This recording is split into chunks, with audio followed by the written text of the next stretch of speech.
எல்லாரும் நல்லா இருக்கீங்களா? இன்னைக்கான பதிவு, வாழ்க்கையில் உற்சாகம் இல்லாமல் எதையும் பெரிதாக சாதித்து விட முடியாது. கண்டிப்பாங்க.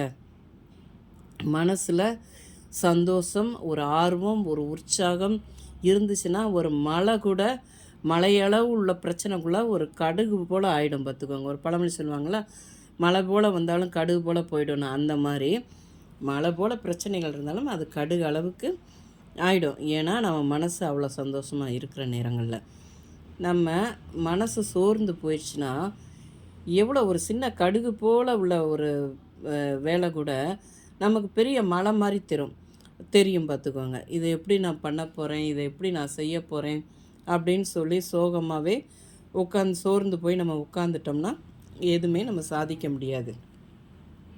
எப்பயும் நம்மளுடைய மனசு அதை நம்ம செய்கின்ற வேலையை ஆர்வத்துடனும் உற்சாகத்துடனும் சிறப்பாக செய்வேன் என்று சபதம் எடுத்துக்கொள்ளணுங்க. ஒரு சபதம் கணக்கை நம்ம எடுத்துக்கணும். ஏன்னா நம்ம உற்சாகத்தோடு நம்ம செய்யும்போது தான் நிறைய விஷயங்கள் சாதனை பண்ண முடியும். இதை ஒரு சபதம் கணக்கை நம்ம எடுத்துக்கிட்டு அதை பார்த்திங்கன்னா, நம்ம இதுக்கு முன்னாடி முடியாமல் போன விஷயங்கள் இன்னும் முடியாமல் போன விஷயங்களை இப்போது செய்து முடிப்பேன் என்று மன உறுதியோடு நம்ம செயல்படணும் பார்த்துக்கோங்க. மன உறுதி வேணும், மனசை சந்தோஷமாக வச்சுருக்கணும்.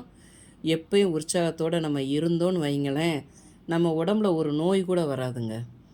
மனசு சந்தோஷமாக இருந்தால் எல்லாமே லேசாக இருக்கிற மாதிரி இருக்கும். நாம் தான் அதை உருவாக்கணும்.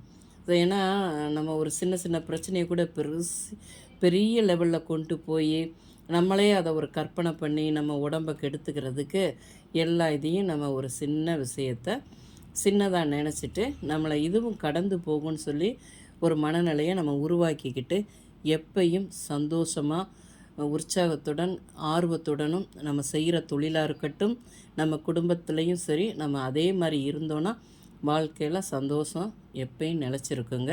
இந்த பதிவு உங்களுக்கு பிடிச்சிருந்தால் பார்வதி வீட்டு சமையலுக்கு ஆதரவு கொடுங்க. ஓம் சாய்ராம்.